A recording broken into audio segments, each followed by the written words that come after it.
What is up, y'all? Like my southern representation there for all of our southern listeners. Very good. Thank you, sir. This is Snail Mail. Snail Mail. Welcome, everybody. Or y'all, as our southern friends would say. We are here with 28 voicemails. Wow. Okay. They've gone up a little bit. A little bit, but not bad. Not bad. See if we can stay ahead of 30. Let's see if we can stay ahead of 30. You ready to go? I am, but before we jump into this, I do want to say that today is your last day to make comment on the Roadless Rule. Yeah.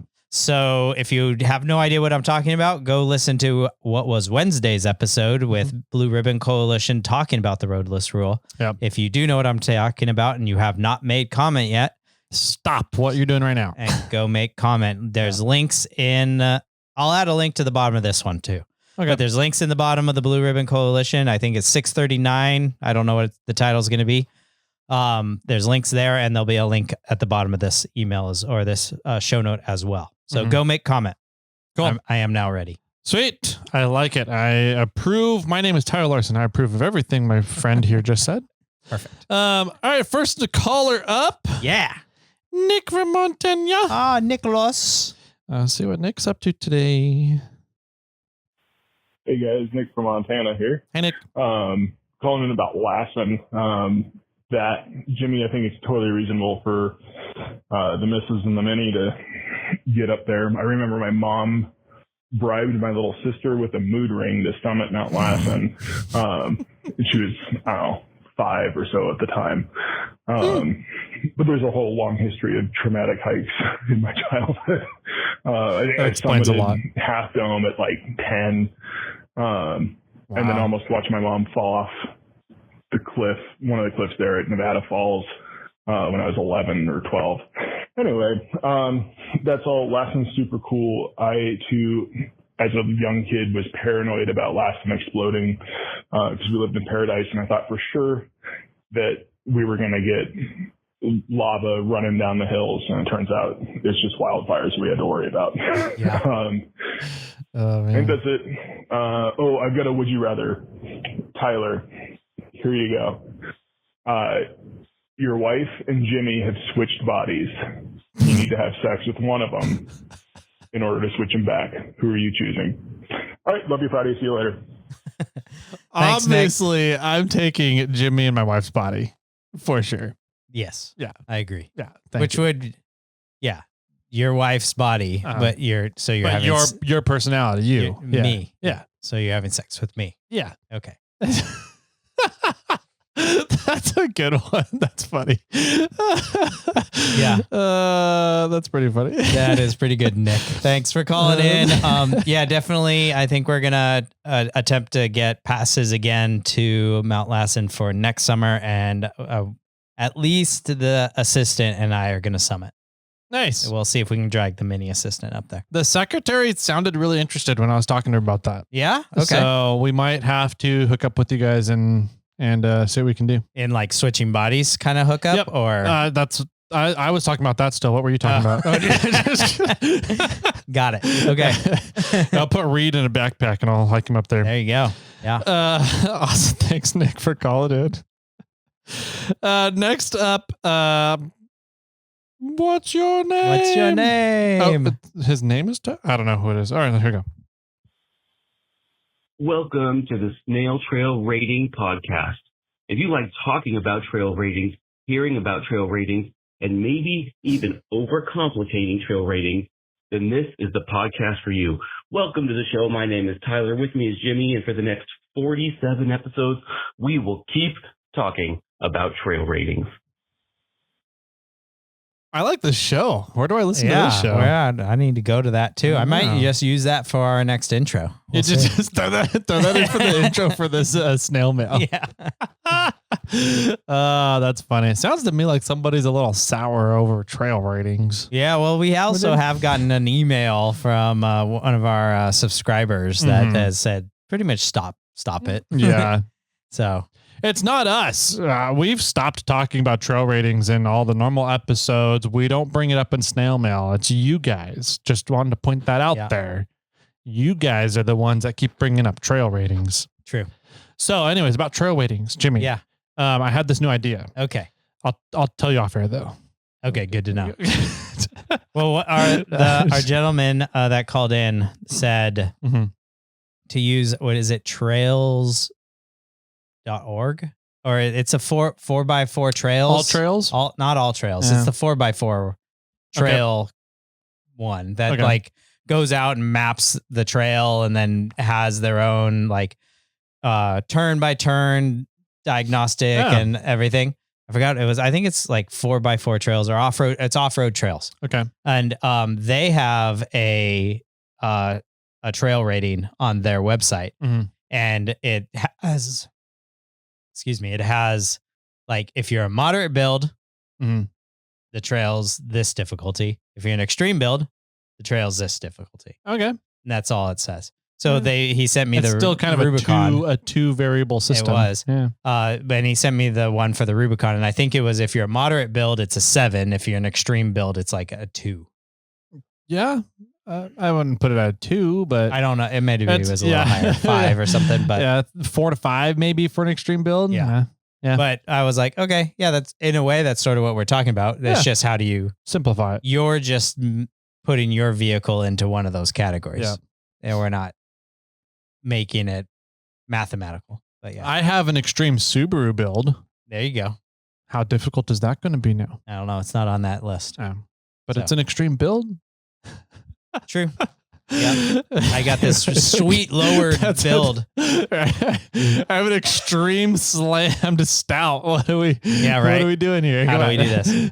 So, anyways, thanks, caller, whoever you are. Well, it's Tyler and Jimmy from the Trail Rating Podcast. Okay, I like it. Yeah, the SnailTrail Rating Podcast. SnailTrail Rating. I like it. All right, next up, I don't see a name. Another what's your no name? Maybe it's the same guy. Maybe they're in the Ozarks. Same number. Different number. Oh, okay. Yeah. All right, here we go. Hey guys, want to say I love the podcast. Listen to it as much as I can. I also want to thank Morrflate. They sponsored our event. It's the Rally in the Ozarks. It's a vintage 4x4 event in southern Missouri. So appreciate that. And also, we've got a lot of signups, but we don't have any vintage Toyotas yet. So if you got a vintage Toyota and you're in southern Missouri, hope you can join us. October 3rd and 4th, Rally in the Ozarks. It's coming up. A couple of weeks here. Maybe I'll buy him a first gen Toyota pickup Hot Wheels and send it over there. Yeah, perfect. You guys, here's your vintage Toyota. That'll work. I like it. It sounds like a fun event. I think Benji's going out to it. I believe so. That's kind of his neck of woods. Absolutely. So that'll be fun to hear his updates on it as well. I mean, 3rd gen 4Runners are kind of vintage vehicles now. So I think Benji's 4Runner is broken or he's not using it very much, but he's now driving around in a FJ80. So that's even more vintage. Yeah. Yeah. I mean, a 3rd gen 4Runner. No, they're the same years. Not really. FJ80? Yeah, FJ80 was what, 91 through 97? Okay. 3rd gen 4Runner was started in 94 through 2002. So yeah. Okay. It's kind of close. Yeah. But yeah. So I guess it depends on when Benji's 4Runner was built. But yeah, I would put FJ80 as a vintage vehicle these days. Yeah. 30 years or older. I guess if that's the definition, then yeah, for sure. I think so. That'd be 95 or older. So there's a good chance. Yep. There you go. All right, good stuff. Right. We'll send him an FJ80 Hot Wheels then. Perfect. Yeah. And what's your name? No, say your name. Next up, Nick, Uncle Weirdo Nick. Oh, okay. Yeah. Thanks for the text message or the DM on Instagram. I got it, and about fit and health, being fit and health and stuff. So that was really cool. Thank you for reaching out. Sweet. Here we go, Nick. Hey guys, how's it going? Nick here, aka Uncle Weirdo, Weird Nick, whatever. Names just keep going, but anyway, so I got done listening to episode 629. Kind of want to touch on the camping versus glamping debacle you guys were going on. I've heard these terms several times. Kind of funny. I would say, to give my 2 cents in on the whole deal, some people seem to think as soon as you bring a trailer out, you're glamping. I have a trailer, and I've used it several times. I don't use all the fancy stuff with it. It's pretty much a big box with beds and a toilet, to me. But I would say the biggest deciding factor is that if you have hookups. If you're pulling the flat and there's, a dump spot, you got power right there, you don't have to bring a generator, you're not roughing it really by any means, that's glamping. Anything less than that, if you have a trailer and you're out in the middle of the cut and you're middle of nowhere, and you're just kind of roughing it with the trailer, I wouldn't say that's glamping. Some of these campgrounds, they even got showers and stuff. You don't even have to use your shower inside the trailer. So I don't know. Just my 2 cents on that one. Lassen, man, that's pretty awesome. I recently just moved up to the Shasta County area.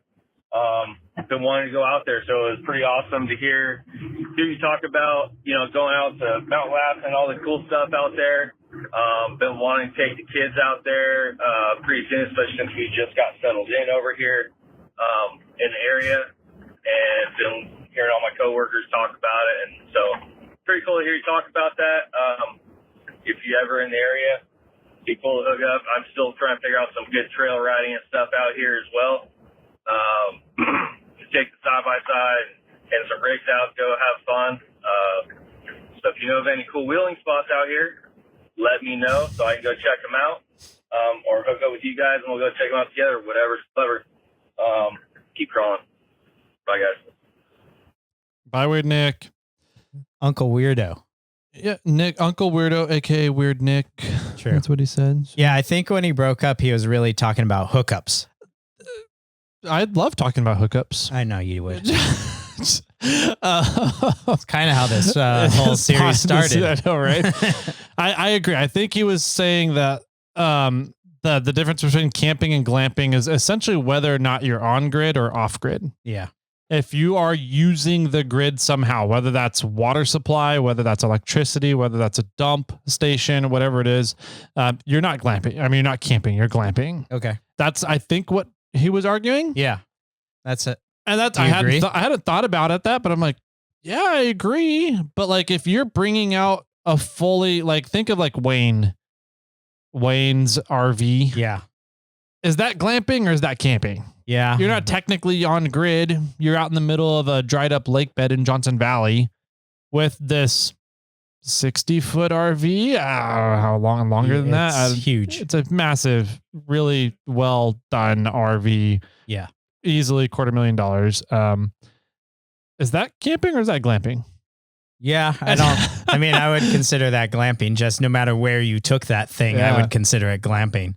I would honestly, I think I'm coming down to the definition. This is going to turn to trail ratings. And we're not going to talk about trail ratings, but this is going to be the new recurring topic. I feel is that if you have a hard shell shelter that you can climb into and control your environment, I think you're glamping. Okay. So like, I think that. So what about my teardrop trailer? I think you're glamping. You can get inside of it, and I don't really have a way to control the temperature on the inside. No, just controlling your environment. So you're getting out of rain, you're getting out of weather. If it's super cold outside, you can go inside to cuddle up and huddle in, right? Have you seen Jerry's at Bay Area Metal Fab's new pop-up tent, rooftop tent thing? Mm. It's a camper shell style that pops straight up with hard sides all the way around. Oh. Interesting. So it's a complete hard shell rooftop, hard shell pop-up tent rooftop tent. Yeah. I don't know. It's not even a tent anymore. So glamping? I would put that glamping. Yeah. I don't think a tent is glamping to an extent. If you have like a heavy, what are those heavy duty tents? Like 4-season tents. Yeah. That you can set up and be completely tucked away and not be impacted by wind. Like the walls are so stable, but they're still cloth material, but they're so stable like maybe like a shift pod. Okay. That you're able to escape the weather and not even really care that it's super fucking windy outside or that it's super stormy outside, then I would argue you're glamping. Okay. I don't think a Gazelle counts as glamping though, because I have a 4-season mountain hardware tent that fits that build that you just described, but you can't stand up in it. It's 2 or 3 feet off the ground. Yeah. That, you can sit up in it. Yeah. Made for like, it says it's a 3-person, but it's like a 2.5 person. It's a 3-person like backpacking style. Yeah. Okay. So is that then considered glamping? No, I would say not. And so that would come down to the space then. Kind of. So if you can stand up in your tent, you're glamping? Yeah, but then that would take your teardrop trailer off of the thing. Interesting. I don't know what that is, what the limit is there then. If you guys have a limit, call it. I'm going to go with microwave. You go with the microwave. If you have a microwave with you, you're glamping. I don't have I do have a microwave in the Lance, but it's not functioning. So am I glamping? No, then. Okay. And by my definition. Yeah. Okay. That's funny. Cool. Thank you for calling in, Weird Nick. There was something else. Lassen stuff. Yeah. It's a fantastic spot. If you're up in that area, I highly recommend go checking it out. Yeah. Any good wheeling spots up in the Lassen area? I have no idea. Okay. Yeah. I don't know of any either. Spent enough time up there at all. So, I do know that there's a Peregrine area. I did a whole I did a YouTube video on it long time ago. And there's some good wheeling out in that area. If I can remember how to pronounce it. Okay. But that's more outside of Chico, kind of North Chico. So I don't know anything in the Lassen general area. And I don't even know if you're allowed to off-road in a national park. Who knows? I would imagine not, but yeah. But there's a lot of dirt roads out to some random lakes out there. That's cool. I've had a few people write in and be like, they really like Lassen and they really like camping at this specific lake because it's far out from the normal area. Yeah. And it's very remote and nobody else is ever out there. Nice. I was like, cool. That's good to know. Yeah. Cool. Let's see. We've got next one up is Clint Conliff. All right. Clint. He's got a lot of words, but fairly short timeline. So he talks quick. Talks fast. Here we go. Hey, gents.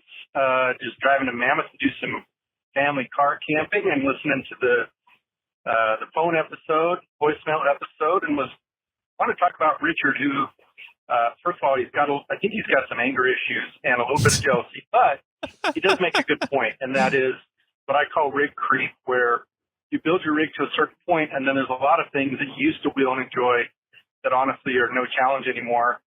I have a Jeep that's stretched on 40s with tons, Atlas, 1-ton axles, the whole nine.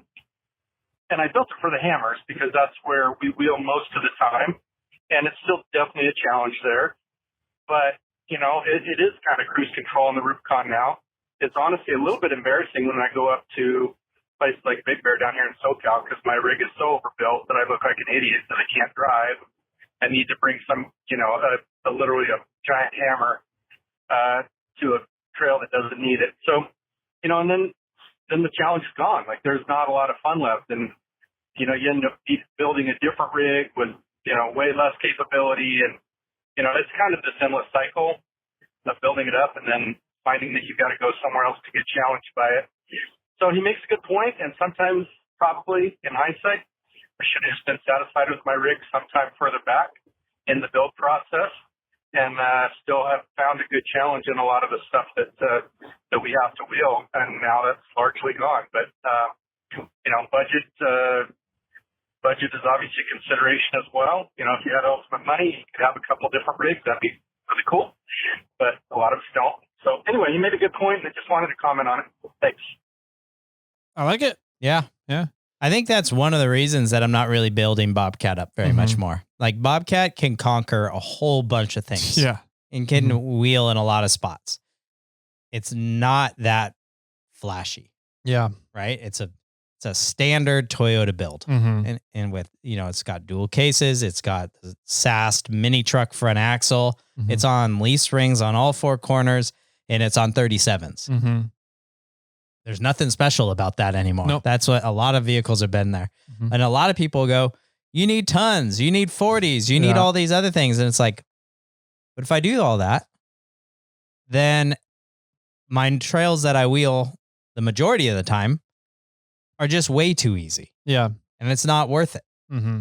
Like, yeah, I could go to, down to the Hammers or go down to Trail Hero, at Sand Hollow, and my truck can't do half of that stuff out there probably. But it can do everything that I ask it to do where I live. Yeah. For me, it's more in the value of getting to the locations, right, than it is about the challenge of the wheeling.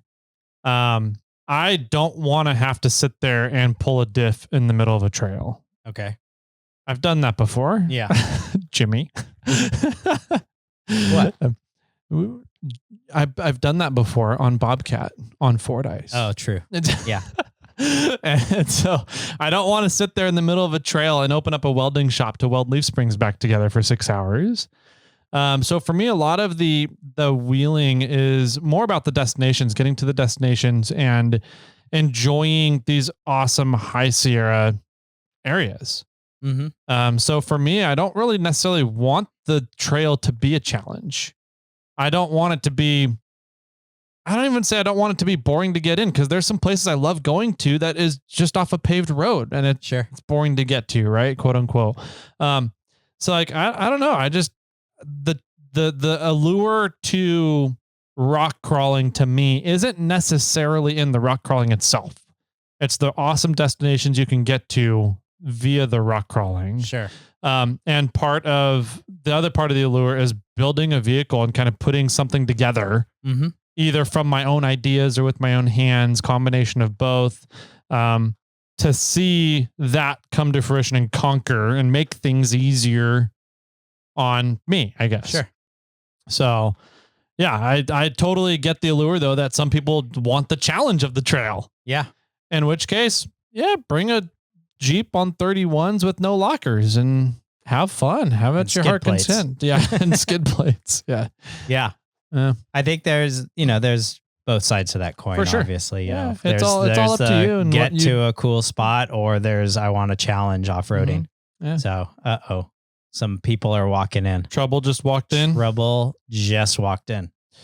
All righty. Should we do 2 more quick ones from Lee? Okay. We'll do, Tom can wait for Lee. So can that guy. I didn't realize Lenny was here too. I know. Those guys can wait for Lee. We'll do a quick couple voicemails from Lee. Why don't we invite them on? Do we have enough microphones here today? Yeah. Let's, all right. Hold on. Time break.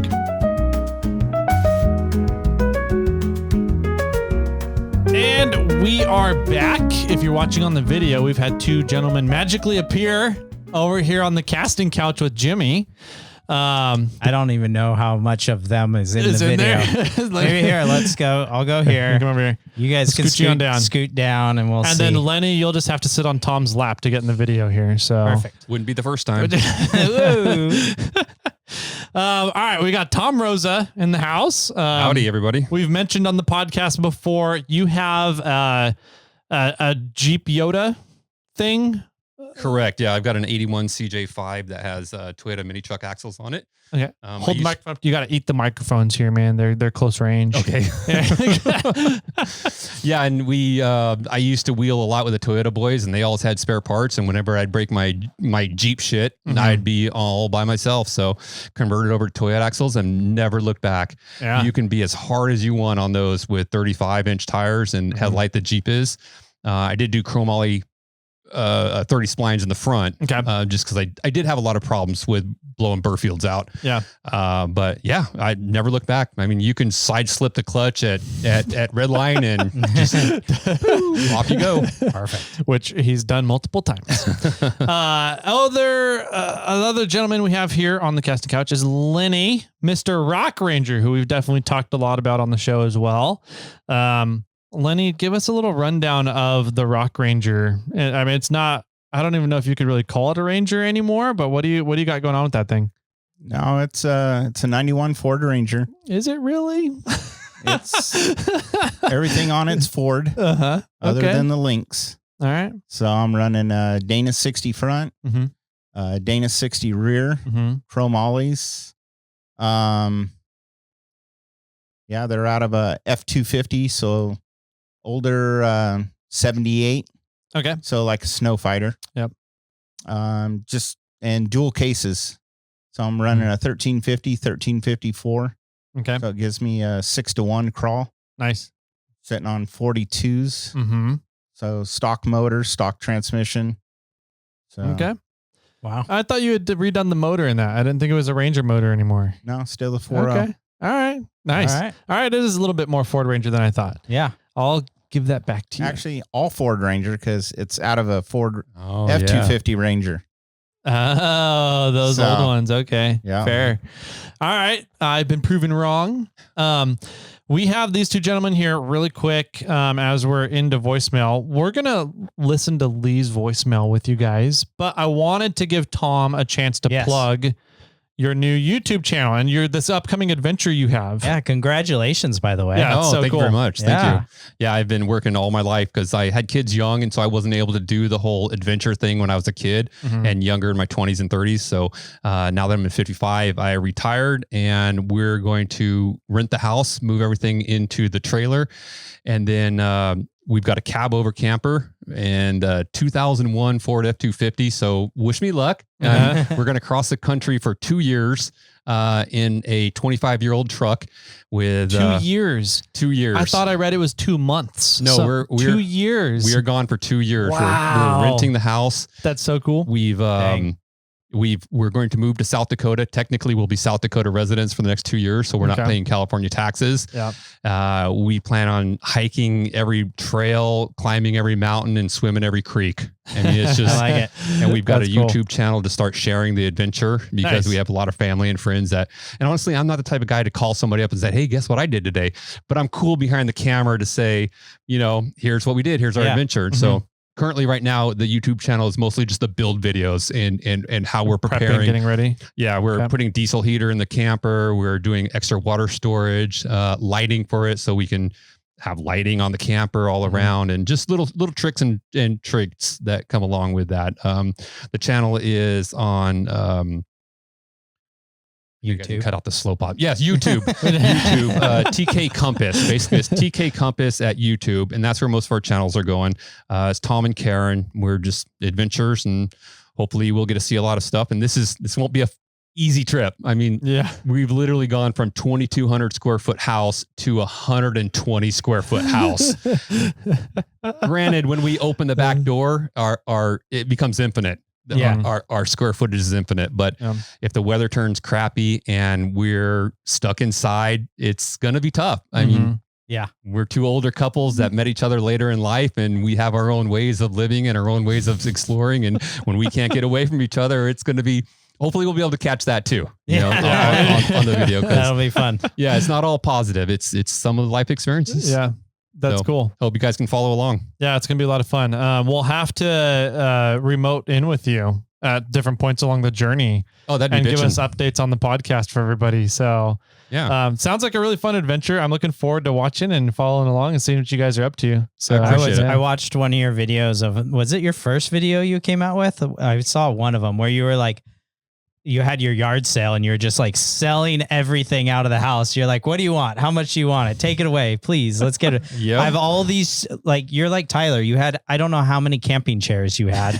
But you were talking about which one you should keep and you like really couldn't figure it out. It was so difficult because I love them all. I mean, they're all like my little children. No, not really, but it is hard because I do, Karen's turned me down on quite a few. I said, hey, do we need this kind of, we technically don't have this kind of chair. Yeah. And, but we can't fit them, you're very limited on space. And so, we sold most of those, gave them away to kids and stuff. And perfect. But fire sale at the Rosa plant. Yeah. Too funny. Yeah. Nice. Cool. All right. Well, we got 2 voicemails from Lee Lim. We'll listen to those to close off this episode. But yeah, thanks for joining us. Yeah, I appreciate you guys. All right, here we go. Trail. Lead. Stall function. In half a mile, keep left to continue on US 101 North, Highway 101 North. Come on, Friends for Civic Center, Bay Bridge. Yeah. Well, thank you. And Jimmy, I think you need to put a shunt on your LiPo battery. That way you can measure and understand how much you continue on US 101. That's annoying. How much percentage you have left on your told me to get over. On US 101 for 3 miles. Oh wait. Who's he talking to? I think he's talking to his car. Yeah. So you need a shunt on your battery, and that can tell you how much power you have left. Slightly right under the I-289 ramp. I thought a shunt was like a thing in prison. That's a shiv. Shame. Oh, shank. All right. What's a shunt? So Linnie and I were just talking about that. I've installed one on my camper. Mm-hmm. It's basically a fixed resistor that goes parallel into your electrical system between your battery and all other accessories. With the fixed resistance, you get a voltage across it, and through the fixed resistance and the voltage across using Ohm's law, you can calculate how much current is flowing in and out of the battery. So with this shunt meter, you actually tell it, I have 400 amp hours of capacity. I'm currently at full charge. And then it will calculate all the amperage that leaves the battery. So you can come in there in a couple hours and look at it and say, oh, I've already used 20 amps. And it'll give you a little calculation that will tell you, you can do this for 8 more hours or 10 more hours. It's bidirectional, so it tells you how much solar's going in, tells you how much. Yeah. And so it's great if, like Tyler, you're into numbers and you want to see exactly volts. Where's everything going? Because where am I at? Yeah, because you can be sitting there and going, why am I killing my batteries? Then you can go to your switches and start switching stuff off and actually watch your current drop at the point. And they're super cheap on Amazon. They're like under $100 for. Yeah. Okay. And you just have to get whatever your capacity rated is of your system. Like I have a 3,000 watt inverter for running the air conditioner on my cab over. So I got a 500 amp shunt. That way I don't overload it. It doesn't, it's still within range. But yeah, absolutely. If you're ever worried about your capacity on your batteries, that shunt meter is great. Cool. Yeah. He called back. I think he goes, all right, I'm back. And then starts talking about shunts. So he probably got into a fight with his car and decided to hang up on us and finish up his fight and then call us back. Let's hear some more about shunts, I guess. Cool. All right, I'm back. And we're good.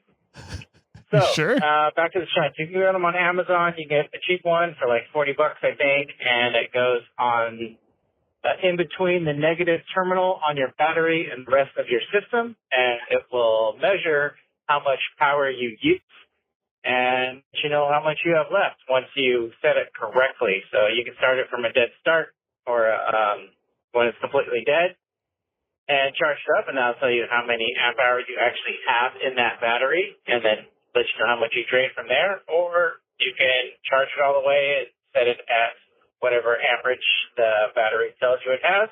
Probably has less, but that's all right. At least you have something to let you know when you look at it. And they're Bluetooth and all this other good stuff. So if you need a link, let me know. Happy to link you. Again, this is Lee, Soft Function, and eat the marshmallow. Eat the marshmallow. Eat the marshmallow. It's one of his rules of life. Okay. Yeah. Spam and marshmallows. That's what Lee lives off of. He makes good spam. I know that. Yeah. So yeah. Okay. Shunt. I wanted to ask you quick, Tom. You mentioned it. You're running an air conditioning unit in your cab over camper. So that's the stock air conditioning unit that typically runs on shore power, correct? Correct. So AC 110 volt AC at 30 amps, 20 amps, 30. At running, it takes 1,000 watts, so it's about 100 amps. Okay, but the inrush is about 2,000 watts, so that's why I have about 30% excess on the 3,000 watt inverter. Okay, have you looked into the 12 volt air conditioning units? I have. It was just price prohibited to start over. Yeah. Basically, I could just get a really big inverter because they are actually more efficient. And if I would have started the system over, I would have ran 48 volt system and then tried to run a 48 volt compressor. Okay. But I was already halfway in and the wheels were moving and it just, I'm fiscally conservative. Let's put it that way. So starting over wasn't in the cards. Okay. Well, it was free. Yeah. Stuart Hanna gave me the air conditioning unit when we were at Trail Hero last year. So that helps. Yeah. Yep. Yeah. And the cab over didn't have air conditioning. I mean, didn't have a generator. It had the compartment on it. So I thought, what a great opportunity to go all battery. Sure. That's what I just got done a couple weeks ago, putting in the other 300 amp hours of batteries I have. So now how much do you have now? 500 amp hour. Oh, you're 100 over me. Damn it, you win. That's really, I saw your videos. I was like, I got to have a better system than Tom. It's nice because it's so quiet and you can monitor everything. And if I start to run down the batteries, I can start the truck and I've got an inverter. I've got a 1500 watt inverter in the truck so I can subsidize the battery and the solar with that. So, if we get someplace where one of us is sick and we just need to run the air conditioner all the time, we can have set it up alternate. So Lenny, if you have an air conditioner on your cab over camper, is that considered glamping? Or are you camping still? Or is that still camping? I don't know. I don't have an overhead camper. I got a enclosed trailer with AC. So is that glamping? Yeah. Do you have a microwave in there? I do. Yeah. I got an ice maker, coffee maker. Oh, ice maker. Yeah, that's definitely been working on it. Yeah. Because we're heading to Trail Hero. So I want to get all this stuff in. Is that ready to go? Putting in 200 amp hour lithium batteries. But I got a generator too. Okay. So, but you're the guy that's going to keep everybody up at night and then, and then wake everybody up in the morning. No. Oh, dude, I complain about that so much. I am the generator German pre-war person that hates generators. And so I'm constantly going over there and flipping his generator off and saying, dude, you don't need it for the crock pot. Why are you running a generator? He wants to waste the gas. Yeah. So he hates Mother Earth. Yeah, right. Tom, when's the departure date for your trip? After Trail Hero. No, Trail Hero. Well, Trail Hero is my launch. We are closing up the house and locking it down next Friday. Wow. So and then driving to Trail Hero from there. Yep. And that's wow. And then from Trail Hero, South Dakota. And then do you have a whole itinerary for the 2 years? Or are you, okay. I was like, that's crazy. I don't know how you plan out a 2-year trip. No, I don't have that bandwidth. I can't hold that much stuff. I mean, I kind of like the idea of just floating through, but doing the math, if we spent 2 weeks in every state, that would be 2 years. Yep. Yeah. And think about trying to spend 2 weeks in California. You couldn't hit 10% of what it has. Yeah. Luckily, we've done pretty much everything on this side of Colorado. So it'll be mostly East Coast stuff that we're in Bible Belts type of stuff that we'll be tripping through. But are you going to be looking at like historical sites too? Or are you out to enjoy nature kind of thing? A combo. I want to do the highlights, the what do you call the big statues? The presidents. Statue of Liberty. Oh, it's Mount Rushmore? Mount Rushmore. I would like to hit some of the highlight type of Easter Island? Ooh, yeah. I'm not sure if your camper can get there. and also do the wilderness. I mean, we've set up the camper. I put additional water storage and stuff so we can stay out for 2 or 3 weeks without resupplying. Yeah. Because some of the places in the United States are just amazing. We're so concentrated on the high spots of the, the Rubicons and the Fordyces and the awesome stuff that California has. But there's some wide open areas that you can watch storms coming from, 20 miles away as they roll in, and you're just, it just gives me goosebumps thinking of just nature and just being out there. Yeah. It sounds like you need a national parks passport book. Yeah. So you can, whenever Which you're you do, getting, right? You have one?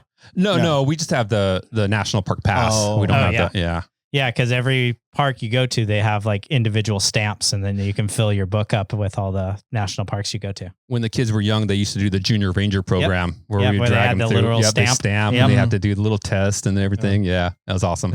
That's great. Cool. Well, it sounds like you're going to have fun. I'm excited to follow along, and good to see you too, Lenny. Yeah. Good to see you guys too. Linnie's going to be back here wheeling with us like the schmucks we are while Tom's out having this awesome adventure. Yeah, but I don't have a Jeep. I'm not going to have anything. You know, I'm not going to bring my Jeep. I'm not going to bring the dirt bike. It'll just kind of be a little more timid, which is cool because I don't want to get hurt out in the middle of nowhere. Yeah, I mean, I'm true.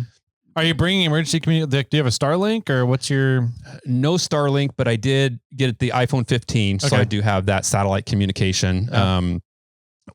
Yeah. If my wife picks up side work on the road, we might invest in a Starlink. But currently,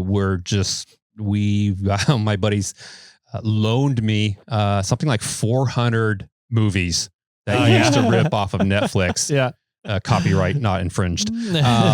And so, you know, when we're in the middle of nowhere with no service, we've got tons of movies to watch at a time. So how was it living without a phone for like 2 weeks? Dude, it was horrible. Like all my bank accounts, like when I retired, I tried to set up a contribution or withdrawals so that I could get money, and I couldn't get any money. I couldn't get into my accounts. I couldn't get into my change of addresses. Everything's 2FA. Yeah. And they would say, oh, do it this other method. Oh no, sorry. You failed. You know, it was, and my phone would actually work, but it was locked with a mobile device manager from my corporation from the previous phone. So it would sit there and ding and ring and you make all the noise. I can't get to it. And I'm like, I'm so sorry, whoever's calling me. But speaking of other ways to identify yourself with banks and whatnot, my bank asked me, a series of questions because I couldn't do the 2FA for whatever reason. And they were like, what year was the Ford Tacoma that you owned? And I was like, the fuck are you talking about? Like, I didn't own one. They're like, sorry, you failed. And I'm like, that doesn't exist. What are you talking about? So anyways, their questions suck. 100%. But I am going to bring a ham radio, and like, if you have any suggestions on having a ham radio, I mean, it's a handheld, it's a little Bofang 5-watt, whatever. But I understand that that's an additional form of communication that could be helpful with out in the middle of nowheres. For sure. Download Repeater Book to your phone. It's an app that will give you all of the known repeaters in the United States or other countries if you want to get them. But it downloads that whole database to your phone. So it uses your GPS coordinates of your phone, wherever you are at the time, and then cross-references it against this database and will tell you the repeaters nearby. Oh, kick ass. So as long as you know how to program the Bofang on the fly manually, it's an awesome resource to have when you're out and about. Okay. Yeah. I do have the Chirp program for manipulating them. So, okay. Yeah. If you know how to use that, then you're good. Awesome. Appreciate that. Well, awesome. Have fun on your trip, man. Thank you. That's going to be so cool to watch. So. Yeah. I'm excited about it. Nervous. Right now we are just in pack mode, just trying to get everything out of the house and trying to get everything away and everything like that. So I appreciate anybody who tags along and just to know that I'm not out there alone, that somebody's kind of like on my shoulder, shoulder. Yeah. That'll be good. And then we can send somebody looking for you when you don't post anything for a month. Well, what happened to Tom and Karen? Yeah. You'll know when I end up at a Starbucks and I'm like, download. Or upload. Oh, upload. Yes, sir. Yeah. That's right. Yeah. Well, cool. Follow along TK Compass. Yes, on sir. YouTube. There's already a couple of videos there showing about getting ready and preparing for the trip. So it's going to be 2 years of adventures for everybody to follow along with. So that'd be cool. Yeah. Linnie, how can people find you? Linnie's shy. He's shy, everybody. Shy? Rock Ranger. Rock Ranger. Yeah, Rock Ranger. On Instagram. ROKRANGER. Just Sweet. hold that sticker up for the camera right there. There you go. See, we even got one of your stickers in the studio. Yeah. Sweet. Nice. Awesome. Thanks for coming by today, guys. Good seeing you. And let's chat some more off air, huh? 100%.